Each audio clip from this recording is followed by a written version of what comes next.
오늘 이 시간에는 백마타신 예수님이라는 제목을 가지고 말씀 증거하도록 하겠습니다. 우리 제목을 함께 따라하겠습니다.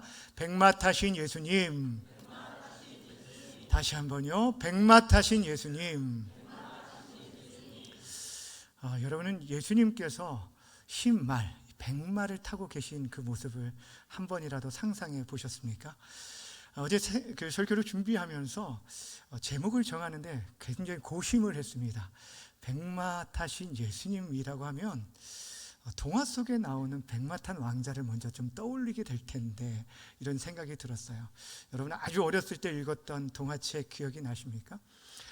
아리따운 공주가 있었는데, 이 공주가 시기심 많은 사람에 의해서 많은 어려움을 당하고 죽을 위기에 처했을 때 그 마지막에 누가 나타나서 그를 구해주냐면 백마를 탄 왕자님이, 그것도 굉장히 얼굴도 핸섬하고 잘생긴 이 왕자님이 구해줘서 공주와 결혼하고 행복하게 오래오래, 어떻게 하셔요? 네, 행복하게 오래오래 잘 살았다라는 그런 얘기를 아마 들은 바가 있을 것입니다.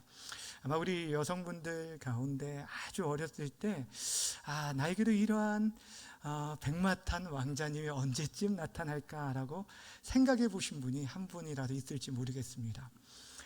그런데 여러분, 이 백마탄 이 모습의 모습, 동화책 얘기가 아니라 성경 속에서 장차 백마를 타고 이 땅에 오실 분을 오늘 본문이 우리에게 소개해 주고 있습니다. 그분이 누구냐면 바로 우리 주 예수 그리스도이십니다. 사랑하는 여러분, 우리 주님께서 바로 그런 영광스러운 모습으로 오실 것을 우리에게 말씀하고 있어요. 오늘 본문은 우리가 지난 시간과 이어서 예수님의 재림 때 이루어질 사건들에 대해서 소개해주고 있는데, 여러분 우리 그리스도인이라는 게 어떤 자들입니까? 우리는 예수님의 죽으심과 부활을 믿을 뿐 아니라 그분의 승천과 그분의 재림을 믿는 자들입니다. 우리 예수님께서 영광 가운데 다시 오실 것을 믿고 기다리며 살아가는 자들이 바로 그리스도인이라는 것입니다. 그러기에 오늘 이 말씀을 통해서 우리가 주님께서 어떤 모습으로 이 땅 가운데 오실지를 우리가 다시 한번 확인하면서 우리가 그날을 소망하며 기다리며 살아갈 수 있는 주의 거룩한 신부들이 다 되어지기를 주님의 이름으로 간절히 축원합니다. 우리가 지금 살펴보고 있는 요한계시록, 이제 17장부터 22장까지가 요한계시록의 결론부라고 했는데, 17장과 18장에서 음녀 바벨론의 심판에 이어서 19장에서 사도 요한이 귀로 들은 음성과 또 눈으로 보게 된 환상을 본문에 기록하고 있습니다. 지난 시간에 살펴본 것은 그 귀로 허다한 하늘의 큰 무리들이 외치는 큰 음성을 들었어요. 어떤 음성이었냐면 할렐루야, 하나님을 찬양합시다 라는 요청을 듣게 되었습니다. 왜 하나님을 그렇게 감격스럽게 찬양하자고 얘기했냐면 두 가지를 말씀드렸습니다. 구원과 영광과 능력이 오직 누구에게 있다고요? 하나님께 있기에 하나님을 찬양해야 한다. 또한 하나님께서 온 열방을 통치하시는 분이시기에 하나님 찬양해야 한다라고 말씀드렸고, 그 하나님의 구원과 통치가 이루어지게 될, 장차 이루어질 어린 양의 혼인잔치를 소개해 주면서 그 혼인기약이 가까웠기 때문에 참고 기다리며 기뻐하고 즐거워할 것을 우리에게 말씀해 주셨어요. 이 모든 일이 우리 주님의 다시 오신 재림의 때에 이루어질 일들이라는 것입니다. 여러분, 그날에는 믿음을 지킨 교회는 그리스도의 거룩한 신부가 되어서 우리 주님과 온전한 연합을 이루고 그 혼인잔치에 참여하게 되어질 것입니다. 아멘이십니까? 그런데 오늘 본문에 보니까 이 어린 양의 혼인잔치와는 대조되는 또 다른 큰 잔치를 소개해 주고 있어요. 성경은 이것을 하나님의 큰 잔치라고 소개하고 있는데, 실은 하나님의 큰 잔치인데 굉장히 즐거움이 아니라 무서운 심판과 진노의 큰 잔치임을 우리에게 보여주고 있다라는 것입니다. 다시 말하면 여러분, 우리 주님의 재림의 날은요, 한편에서는 그를 믿고 따르는 자들에게는 혼인잔치와 같은 즐거움의 큰 잔치의 날이 되겠지만, 끝까지 하나님을 대적하는 자들에게 있어서는 그날은 심판의 날이 될 것을 오늘 성경이 우리에게 분명하게 보여주고 있다라는 것입니다. 그렇다면 여러분, 오늘 어린 양의 혼인잔치와 대조되는 하나님의 큰 잔치가 어떤 잔치인지 오늘 보면 17절과 18절 말씀 먼저 읽도록 하겠습니다. 시작. 내가 보니 한 천사가 태양 안에 서서 공중에 나는 모든 새를 향하여 큰 음성으로 외쳐 이르되, 와서 하나님의 큰 잔치에 모여 왕들의 살과 장군들의 살과 장사들의 살과 말들과 그것을 탄 자들의 살과 자유인들이나 종들이나 작은 자나 큰 자나 모든 자의 살을 먹으라 하더라. 아멘.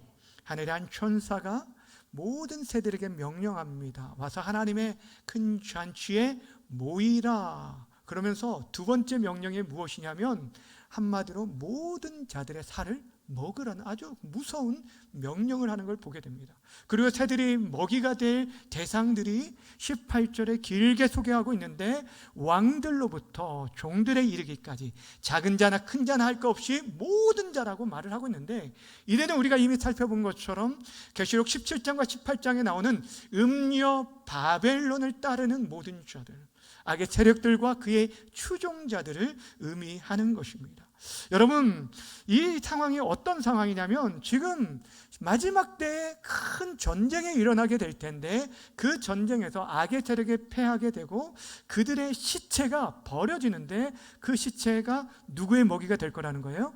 새들의 먹이가 될 것을 말씀해 주고 있습니다. 자, 그렇다면 여러분, 이 마지막 때의 전쟁, 누구와의 전쟁일까요? 오늘 보면 19절은 이렇게 말씀하고 있습니다. 함께 읽습니다. 시작. 또 내가 보매 그 짐승과 땅의 임금들과 그들의 군대들이 모여 그 말 탄 자와 그의 군대와 더불어 전쟁을 일으키다가, 자, 보시면 짐승, 즉 적그리스도를 위시한 그의 군대들과 땅의 왕들이 한편에 있고, 다른 한편에는 말탄 자, 여기서 말탄 자는 예수님을 말합니다. 예수님과 그의 군대들을 말하는 것이에요. 근데 이들의 전쟁이 일어나게 되는데 그 결과가 어떻게 되느냐? 성경은 그 과정에 대해서 아예 생략한 채 당연한 결과처럼 20절에 이렇게 얘기합니다. 제가 읽어드립니다. 짐승이 잡히고 그 앞에서 표적을 행하던 거짓 선지자도 함께 잡혔으니, 이는 짐승의 표를 받고 그의 우상에게 경배하던 자들을 표적으로 미혹하던 자라. 이 둘이 산채로 어디에 던져져요? 유황불 붙는 못에 던져진다라고 말하고 있어요. 여러분, 지금 누가 이긴다는 거예요? 결국에 백마를 타고 오시는 예수님과 그의 군대들이 이기게 되어질 텐데, 그로 인해서 짐승, 즉 하나님을 미혹하고 대적하며 그의 백성들을 괴롭혔던 짐승과 그를 따르던 모든 군사들, 또한 거짓 선지자들이 잡히게 될 거라는 거예요. 그리고 그들의 유황불에 산채로 던져지게 될 것을 말씀합니다. 거기서 끝나지 않습니다. 그 나머지 21절에 보면 그 나머지들은 이 말탄자의 입에서 나오는 검에 의해서 그들이 다 죽임을 당하게 되고, 그들의 시체가 버려지고 새들이 그들로 인해서 배부르게 될 것을 말씀하고 있는 것이에요. 여러분, 지금 심판으로 인한 새들의 잔치를 오늘 성경은 하나님의 큰 잔치라고 말하고 있습니다. 여러분, 유대 사회의 그 장례 문화도 우리와 같이 매장 문화이기 때문에, 매장 문화에서 시신이 여러분 매장되지 않는 것만큼 수치스러운 일은 없습니다. 그런데 거기서 끝나지 않아요. 여러분, 시신이 그냥 버려진 것으로 끝나지 않고 그 시신이 지금 누구의 밥이 되냐면 들짐승과 새들의 밥이 될 거라는 아주 끔찍한 심판을 말씀하고 있어요. 근데 이 말씀은 이미 구약에서 예언된 말씀이었습니다. 여러분, 예언된 심판 가운데 한 가지가 바로 이거였어요. 에스겔 39장 17절과 18절 말씀 좀 길지만 함께 읽을까요? 시작. 주 여호와께서 너 인자야, 너는 각종 새와 들의 각종 짐승에게 이르기를, 너희는 모여 오라. 내가 너희를 위한 잔치, 곧 이스라엘 산 위에 예비한 큰 잔치로 너희는 사방에서 모여 살을 먹으며 피를 마실지어다. 너희가 용사의 살을 먹으며 세상 왕들의 피를 마시기를 바산에 살진 짐승 곧 순양이나 어린 양이나 염소나 수송아지를 먹듯 할지라. 아멘. 이 구약의 예언의 말씀이 성취되어질 것을 말씀하고 있어요. 결국 이러한 심판을 통해서 악에 대한 하나님의 최종적인 심판과 그의 백성들에 대한 구원의 완성됨을 우리에게 말씀해 주고 있습니다. 다시 말하면 여러분, 마지막 끝날 때에는 큰 극명한 대조가 일어나게 될 거예요. 끝까지 믿음을 지킨 하나님의 사람들은 어디에 참여하게 됩니까? 어린 양의 혼인잔치에 참여하게 되어주지만, 그렇지 않는 자들은 다른 큰 잔치, 아니 하나님의 진노의 심판 가운데 임할 것을 우리에게 말씀해 주고 있어요. 근데 오늘 우리가 좀 주목하길 원하는 것이 여러 가지가 있는데, 그 가운데 오늘 심판하러 오실 예수님 그 모습에 대해서 우리에게 여러 가지로 좀 구체적으로 소개해 주고 있다라는 것입니다. 11절부터 13절까지 기록되어 있는데, 대표적으로 뭐를 나타내냐면 그분이 백마를 탄 모습으로 나타나고, 두 번째는 그 눈이 불꽃과 같고 그 머리에는 많은 관을 쓰고 그 옷이 피 뿌린 옷을 입고 있다라고 이 특징들을 소개해주고 있습니다. 여러분, 예수님의 이 모습은 강한 용사의 모습으로 온다라는 것을 우리에게 말해주고 있어요. 여러분, 예수님께서 처음 이 땅에 오셨을 때 어땠습니까? 어떤 모습으로 오셨죠? 어린아이의, 힘없는 그런 어린아이, 그것도 마구간에서 태어나셨어요. 그러나 다시 오실 예수님은 전혀 다르다는 거예요. 큰 영광과 위엄과 능력을 가지고 이 땅 가운데 오셔서 택한 자들을 구원하고 악에 대해서 심판하실 것을 말씀합니다. 그러면서 오늘 보여준 첫 이미지가 무엇을 타고 오셨다고요? 백마 탄 모습으로 오고 있는 거예요. 여러분, 이 이미지는 로마의 장군들이 전쟁에서 승리하고 이기고 나올 때, 여러분, 이 개선문을 뭘 타고 들어오게 되냐면 이 백마, 신마. 그러니까 멀리서도 백마를 타고 들어오는 모습을 보면 우리가 이겼구나라는 것을 볼 수 있게 되었다라는 것입니다. 여러분, 이 신말, 즉 백마를 타고 왔다는 건 승리자를 의미합니다. 우리 예수님이 승리자로 오신다는 거예요. 여러분, 기억하시길 바랍니다. 예수님이 이 땅에 오신 것은요, 이기시려고 오신 것이 아니라 이미 승리하고 오신 줄 믿으시길 바랍니다. 그 눈이 불꽃 같다라는 것은 그분의 심판이 공의로운 심판, 그 눈을 피하거나 그 앞에서 숨길 수가 없다라는 걸 말하고 있어요. 여러분, 사람들은 보는 것, 눈에 보이는 것, 겉으로 드러나는 것들을 볼 수밖에 없습니다. 그것으로 판단을 합니다. 그래서 첫 이미지, 그것이 사람의 70% 이상을 그 이미지화 되어져서 그 사람에 대한 계속 좋은 감정이든 나쁜 감정을 가지게 된다고 하는데, 우리 하나님께서는 우리의 겉모습이 아니라 우리의 중심과 우리의 생각, 그 모든 것까지 감찰하시는 분이십니다. 그래서 우리가 사람을 속일 수 있어도 하나님을 속일 수 없는 것이에요. 그래서 히브리서 4장 13절은 이렇게 말씀하고 있어요. 함께 읽습니다. 시작. 지으신 것이 하나도 그 앞에 나타나지 않음이 없고 우리의 결산을 받으실 이의 눈앞에 만물이 벌거벗은 것 같이 뭐할 거라고요? 드러날 거라는, 그 마지막 때에 여호와 앞에, 눈앞에 우리가 모두가 벌거벗은 것처럼 숨길 수 없이 다 나타날 거라는 거예요. 우리가 얼마나 정말 진실하게 살아가는 게 중요한지 모릅니다.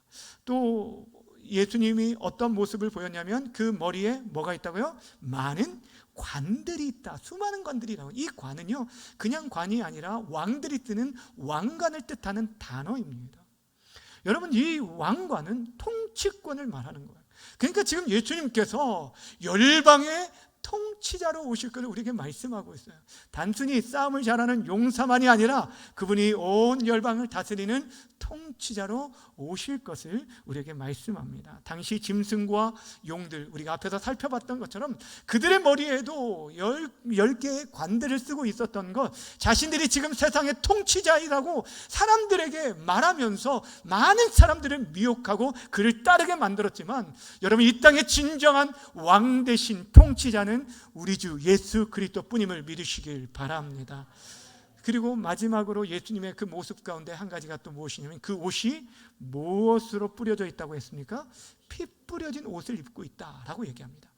여러분, 예수님의 옷이 피가 묻어 있어요. 피가 뿌려져 있는 이런 옷을 생각할 때 우리들이 가장 먼저 생각하는 것은 예수님 십자가의 보혈을 생각할 수 있습니다. 근데 여러분, 오늘 본문은 그것보다는 오히려 적들의 죽음으로 말미암아 튀게 된 그 선혈들, 그 피를 의미할 수 있다라는 것입니다. 그것으로 보는 것이 타당합니다.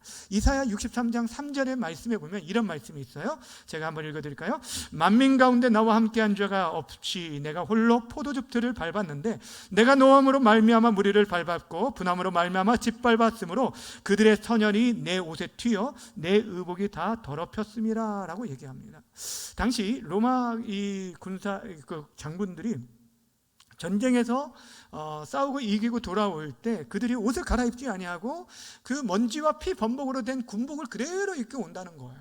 그러면서 이 전쟁이 얼마나 치열한 전투였으며 그들이 얻은 승리가 거저 주어진 것이 아니라는 것들을 그들에게 보여주었다라는 것입니다. 지금 예수님께서 바로 그런 모습으로 오실 것을 우리에게 말씀해 주고 있는 것입니다. 예수님은요, 완전한 심판주로 승리자로 오실 것을 그의 모습을 통해서 보여주고 또한 구체적으로 그분이 어떤 일들을 하실 것인지 이 땅에 오셔서 그분이 행하실 심판 사역을 15절에 이렇게 요약해서 소개해 주고 있습니다. 15절 말씀 함께 읽습니다. 시작. 그의 입에서 예리한 검이 나오니 그것으로 만국을 치겠고 친히 그들을 철장으로 다스리며 또 친히 하나님 곧 전능하신 이의 맹렬한 진노의 포도주틀을 밟겠고. 여러분, 이 일들을, 심판의 일들을 다른 사람에게 맡기지 않아요. 우리 하나님께서 뭐라고요? 친히 일들을 행하실 것을 두 번이나 강조해 주고 있고 여기에 세 가지 이미지를 가지고 심판할 것을 말씀하고 있는데 무엇으로요? 그 입에 나오는 검으로, 그리고 철장은 쇠몽둥이를 말합니다. 철장으로, 그리고 무얼로요? 포도주 틀을 밟음으로 심판할 거라는 거예요. 여기 나오는 검과 철장과 포도주 틀은 구약에 나오는 대표적인 하나님의 심판의 도구를 의미하는 거예요. 하나님께서 지금 그렇게 심판할 거라는 거예요. 특별히 검은 하나님의 말씀을 의미하는데, 여러분, 이 세상을 하나님께서 말씀으로 창조하셨는데 마지막 때 심판할 때도 무엇으로 심판한다고요? 그분의 말씀으로 심판할 것을 우리에게 말씀해 주고 있습니다. 진노의 포도주 틀을 밟는다는 거 앞에서도 말했듯이, 여러분, 이스라엘 백성들이, 이스라엘 사람들이 주로 농사가 이 포도 농사였는데 그들이 그 포도 수확을 하고 나서 그 즙을 일일이 짤 수 없잖아요. 큰 통을 포도주 틀을 만들고 거기다가 다 넣고 위에 올라가서 깨끗한 신발을 신고 밟으면 그 즙들이 빠져나와서 밑으로 빠져나가는 거예요. 그럴 때 그것과 함께 알맹이와 함께 포도즙들이 온몸에 다, 옷에 다 묻는 것처럼 적들이 주님의 발 앞에 굴복하게 될 것들을, 완전한 심판, 무서운 심판이 이루어질 것을 우리에게 말씀하고 있어요. 여러분, 그동안에 하나님을 대적했던 무리들입니다. 성도들 극심한 고난으로 내몰고 순교의 피를 흘리게 한 저들에 대해 우리 주님께서 그대로 공의로 심판하실 것을 말씀해 주고 있어요. 근데 오늘 본문 가운데 우리가 정말 주목해 보길 원하는 것이 하나가 있습니다. 여러분, 오늘 본문 말씀을 읽으면서 계속적으로 반복해서 나오는 단어가 하나 있는 것을 보셨을 것 같은데 발견하시지 않으셔도 지금이라도 발견하시면 돼요. 여러분, 뭐냐면 바로 이름이라는 단어가 계속 나옵니다. 뭐가 나온다고요? 이름. 그러니까 백마 타고 오신 예수님, 우리의 구원자 되시지만 악에 대한 심판주로 오실 이 주님의 이름에 대해서 소개해주고 있다는 거예요. 여러분, 그분의 모습, 어떠한 모습으로 오실 것인지, 또한 그분이 어떤 사역들을 하실 뿐 아니라 이제 그분이 어떤 이름을 가지고 계시고 그 이름으로 오실지를 우리에게 가르쳐주고 있어요. 그러니 여러분, 다른 것은 몰라도 적어도 여러분 다시 오실 우리 사랑하는 주님의 이름만큼은 우리들이 꼭 기억하고 돌아가셨으면 좋겠어요. 그러니까 세 가지를 오늘 나눌 텐데 이 세 가지를 여러분이 꼭 기억하셨으면 좋겠는데 11절과 13절과 16절에 나옵니다. 11절에는 뭐라고 말하고 있냐면 충신과 진실이라고 말합니다. 따라합시다. 충실과 진실. 충신이라는 건 충성스럽고 신실하다. 한마디로 변함이 없는 신실함을 말하는 거예요. 여러분 누군가를 보고 저 사람 참 신실하다 라고 얘기하면 그 사람은 정말 믿을만한 사람이다, 변함없는 처음과 끝이 한결같은 사람이다 라는 그런 의미를 있죠. 진실이라는 것은 그 사람에게 거짓이 없다는 거예요. 상황에 따라서 발을 바꾸지 않는 그런 사람이에요. 예수님이 충신과 진실이라는 것은 그분의 말과 그분 자신이 하신 약속은 어떻다는 거예요? 결코 변함없이 온전히 완전히 신실하게 이루실 것을 우리에게 말씀해 주고 있는 거예요. 여러분 이것이 얼마나 우리에게 큰 힘과 위로가 됩니까? 성경에 만약 한 번이라도 우리 주님께서 신실하지 않으셨다라고 한다면 여러분 우리의 구원이 어떻게 보장될 수 있을까요? 우리 주님께서 성경에 한 번이라도 진실하지 않은 모습들이 있었다라고 한다면 내가 너희를 위하여 거처를 예비하러 가고 다시 오겠다라는 이 약속의 말씀을 우리가 어떻게 믿고 살아갈 수 있겠느냐는 거예요. 근데 여러분 우리가 걱정하지 않으셔도 되는 것은 우리 주님은 어제나 오늘이나 영원토록 한결같이 동일하신 분이심을 믿으시길 바랍니다. 신실한 분이에요. 그 약속을 지키신 분이에요. 특별히 여러 약속들 가운데 많은 약속이 무엇이냐면 재림에 대한 약속입니다. 신약 성경에 318번이나 기록되어 있는 이 재림의 약속, 내가 다시 오겠다.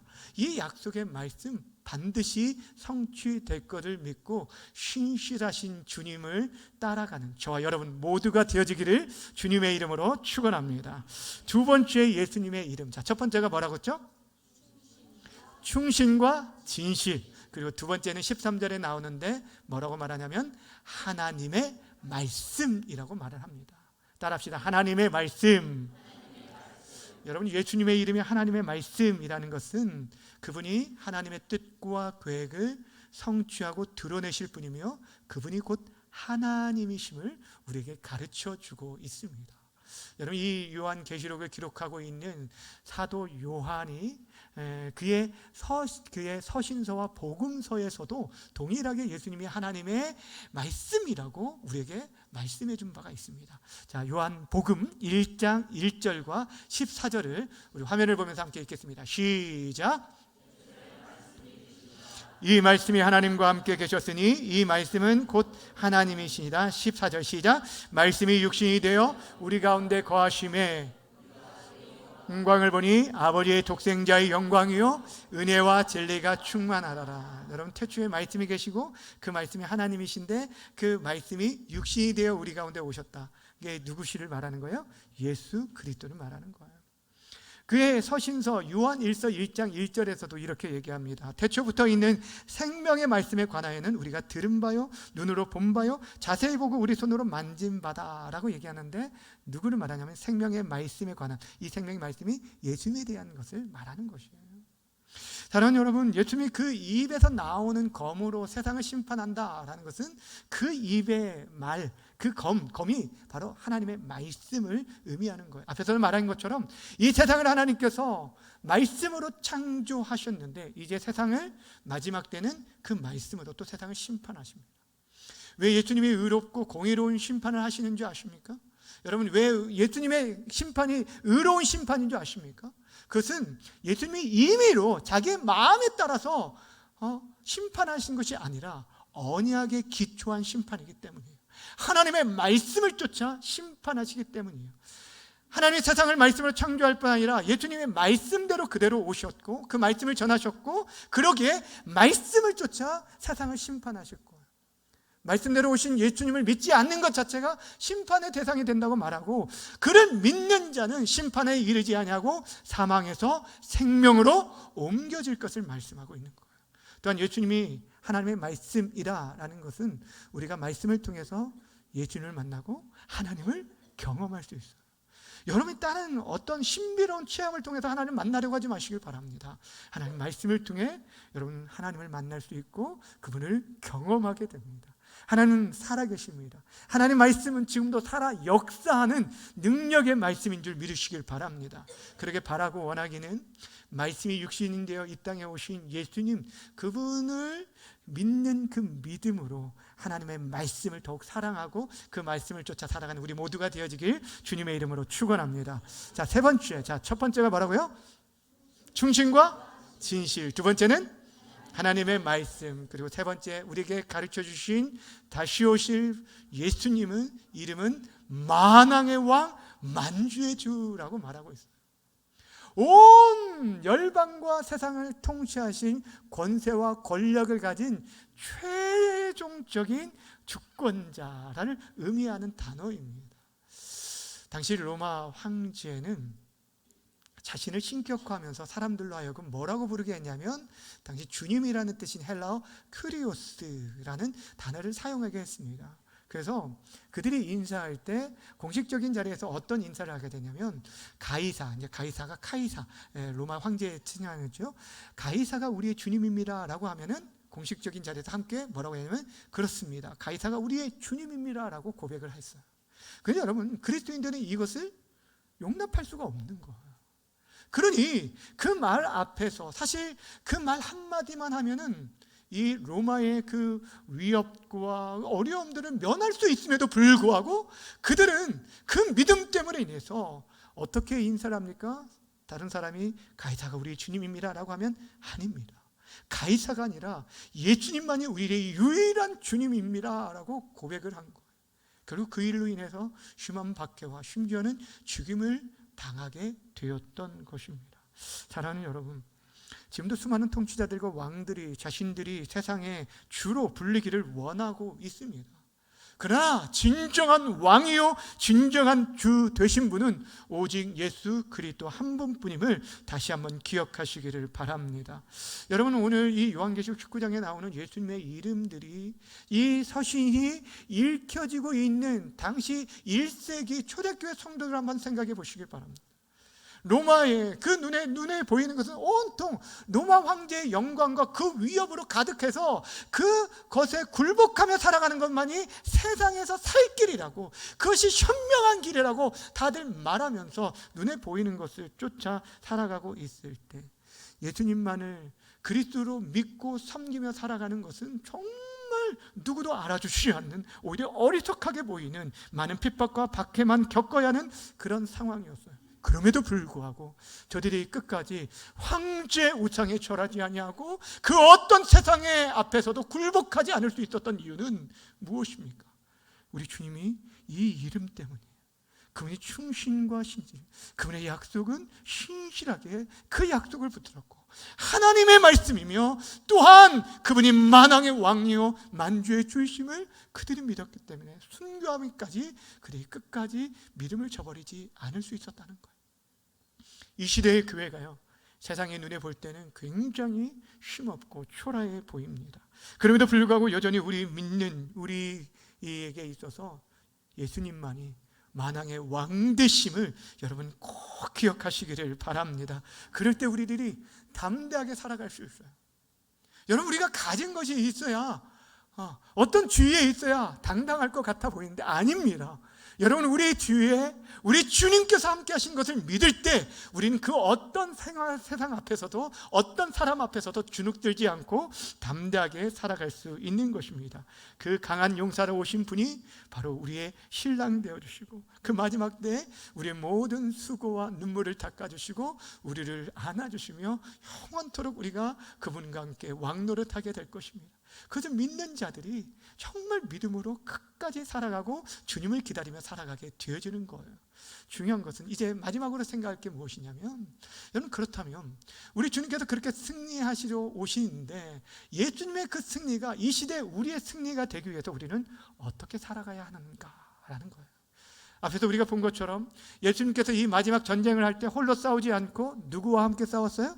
그의 군대들이 있었는데 그 군대들을 오늘 14절에는 이렇게 소개해 주고 있습니다. 함께 보겠습니다. 14절 시작. 희고 깨끗한 세마포 옷을 입고 백마를 타고 그를 따르더라. 자, 하늘에 있는 군사들이 무엇을 입고 있어요? 깨끗한 세마포를 입고 있고 무엇을 타고 있냐면 예수님처럼 백마를 타고 그분을 따르고 있다라고 말하고 있습니다. 승리하신 주님과 함께 이들이 그 승리에 동참하게 될 것을 말씀하는데, 그런데 여러분, 그렇다면 이 하늘에 있는 군사들, 이들은 과연 누구를 의미할까요? 여러분, 누구일까요? 이들이 누구일까요? 이미 구원받은 하나님의 백성을 의미하기도 하고 천사들을 의미하기도 합니다. 여러분, 우리가 19장 이미 전반부에서 살펴봤던 것처럼 어린 양의 신부가 입는 옷이 무엇이었죠?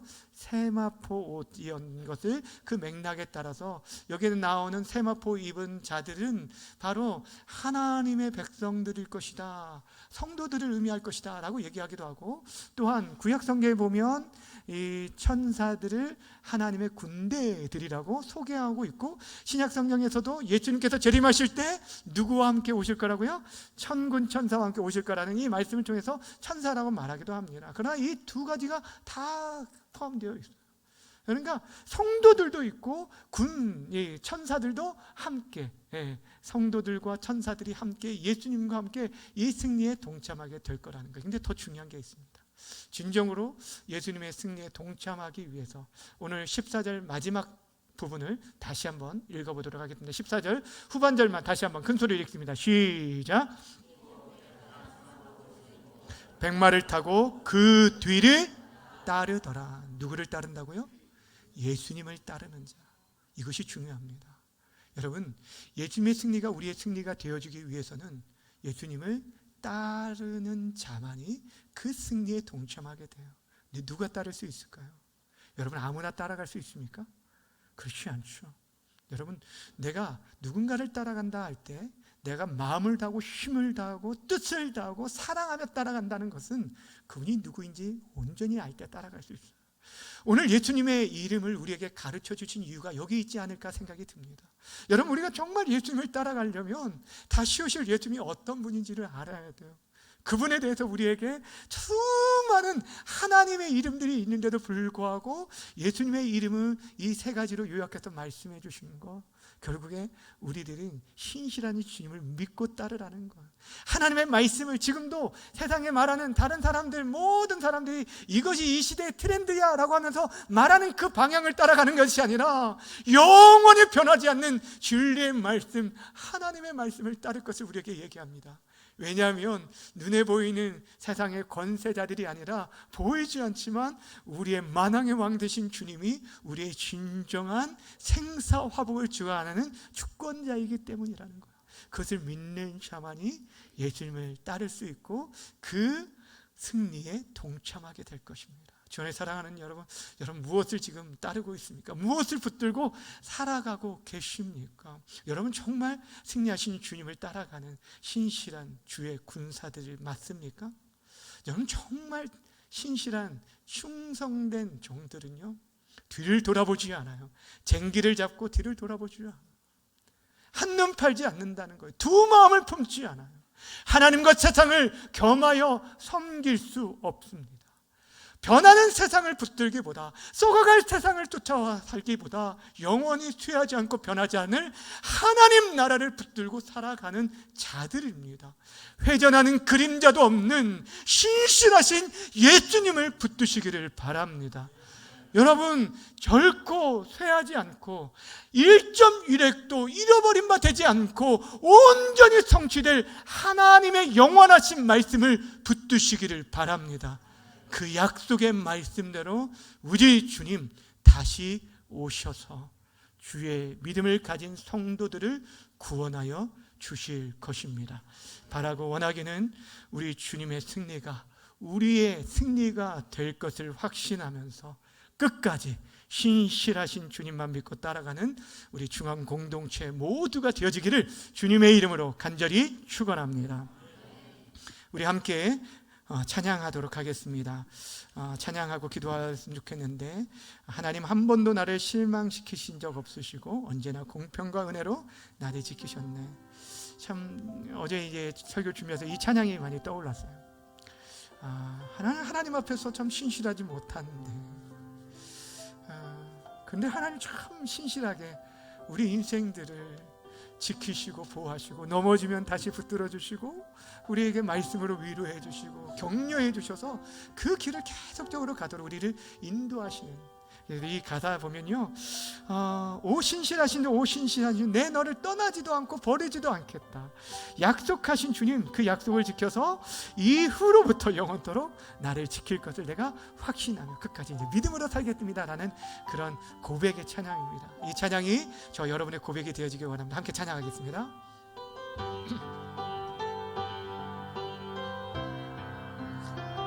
하나님 한 번 더, 하나님 한 번도 나를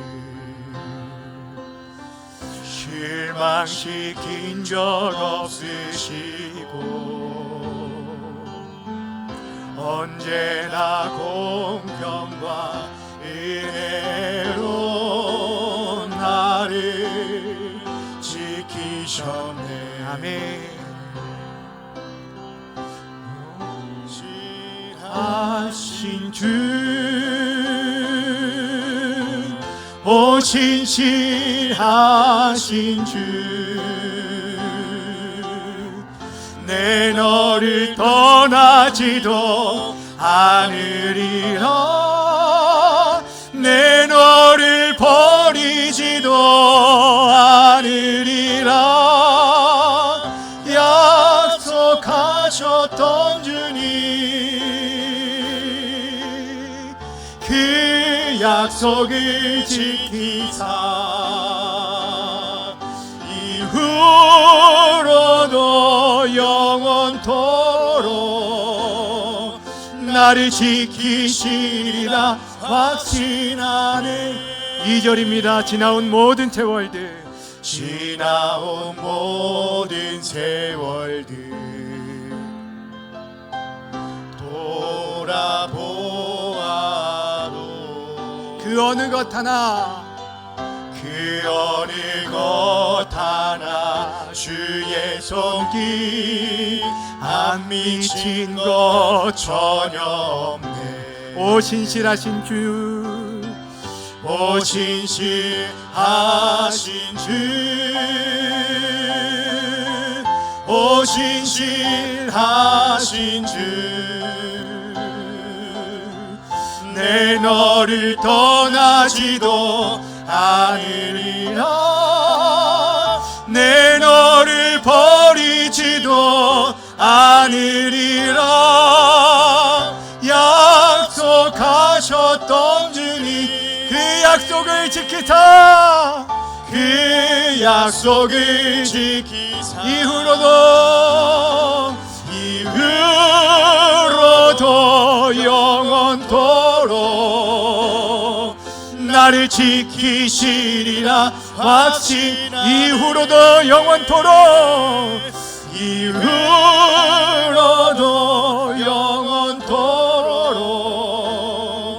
나를 지키시리라 확신하네.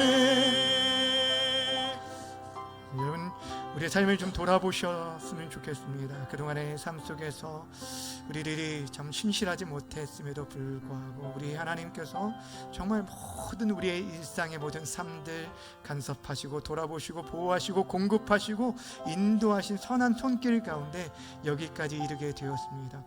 여러분, 정말 이 시대에 믿음을 지키고 살아가는 거 쉽지가 않아요. 앞에 서 있는 목사도 마찬가지입니다. 그러나 우리를 믿고 우리가 신앙생활하는 게 아니에요. 신실하신 주님, 우리는 연약하지만 변치 않는 그 약속의 말씀을 붙들고 나아가는 거예요. 예수님이 하나님 말씀이라고 했습니다.